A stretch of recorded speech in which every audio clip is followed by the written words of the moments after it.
आलम फ्लोरासँग काम गर्दा सुरक्षा भनेको सबैभन्दा पहिलो प्राथमिकता हो। आज हामी फिल्डमा सुरक्षित रहनका लागि के कुरा जान्नै पर्छ त्यसबारे एकदमै सरल तरिकाले कुरा गर्नेछौँ। तर सुरक्षित रूपमा काम गर्नु भनेको आखिर के हो त? के यो नियमहरूको एउटा लामो लिस्ट मात्र हो? होइन, यो त एउटा सोच हो, एउटा बानी हो जुन हामीले हरेक दिन हरेक काममा अपनाउनुपर्छ। यो सोचलाई व्यवहारमा कसरी उतार्ने त? ल, हामी 4वटा मुख्य कुराहरू हेर्नेछौँ। पहिलो, सुरक्षा किन रोजाइको विषय होइन। दोस्रो, हाम्रो आफ्नो सुरक्षाका लागि लगाइने सामग्रीहरू मतलब पीपीई। तेस्रो, काम र गाडीलाई कसरी सुरक्षित राख्ने। अनि अन्त्यमा, यदि केही गडबड भइहाल्यो भने के गर्ने र नियम नमान्दा के हुन्छ। ल, सुरु गरौँ पहिलो र सबैभन्दा महत्त्वपूर्ण कुराबाट। सुरक्षा कुनै विकल्प होइन, यो कुनै सुझाव मात्रै पनि होइन, यो त कानून हो र यसको पछाडि एकदमै बलियो कारण छ। तपाईले यहाँ देखिरहनु भएको छ मलेसियाको पेशागत सुरक्षा र स्वास्थ्य ऐन, जसलाई आक्ता केसलामतन दान कसिहातन पकडजान 1994 भनिन्छ। यही नै सबै कुराको जग हो। यो कानूनले रोजगारदाता मतलब माझेकान र कामदार मतलब पकडजा दुवैको जिम्मेवारी के हो भनेर स्पष्ट तोकेको छ। अनि हेर्नुहोस् त, पालना नगर्दा ठूलो जरिवाना दण्ड लाग्ने कुरा पनि देखाइएको छ। हो, र यो स्लाइडले कुरालाई अझै प्रष्ट पार्छ। यो एकतर्फी बाटो होइन। ऐनको दफा 15ले के भन्छ भनी रोजगारदाताले सुरक्षित ठाउँ र आवश्यक सामानहरू दिनुपर्छ।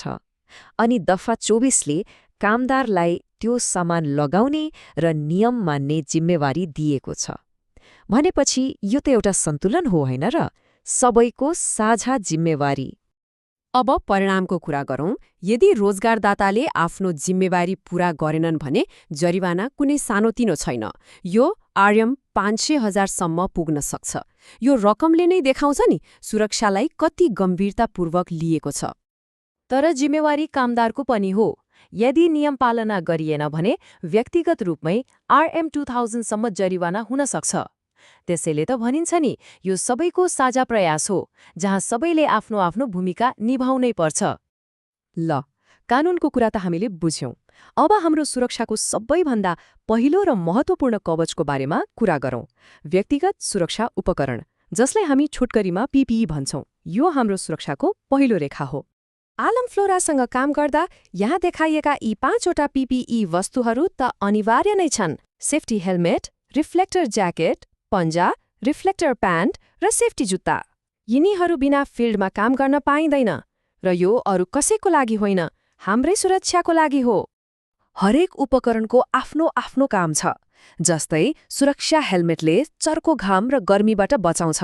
सुन्तला रङको रिफ्लेक्टर भेस्टले अँध्यारोमा गाडीले नदेखोस् भन्ने जोखिम खटाउँछ। पन्जाले हातलाई काट्न, किलाकाटी वा किराबाट जोगाउँछ। रिफ्लेक्टर प्यान्टले हाम्रो हिँडाइलाई अझ प्रष्ट देखाउँछ र सेफ्टी जुत्ताले खुट्टालाई किला वा सिसा जस्ता खतरनाक वस्तुहरूबाट बचाउँछ।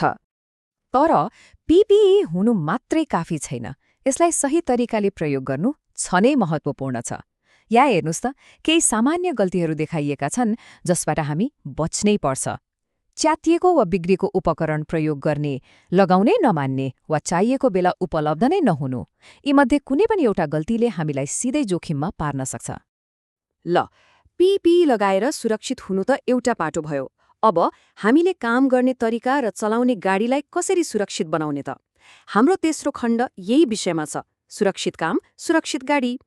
गाडी सडकमा लैजानु अघि यो सधैँ तयार अवस्थामा हुनुपर्छ। यो चित्रमा देखाए जस्तै हरेक गाडीमा प्राथमिक उपचार किट, आगो निभाउने यन्त्र र सुरक्षा कोण जस्ता अत्यावश्यक सामानहरू हुनैपर्छ। हरेक दिन काम सुरु गर्नुभन्दा पहिले यो 4 बुँदे चेकलिस्ट पूरा गर्न कहिल्यै नभुल्नुहोस्।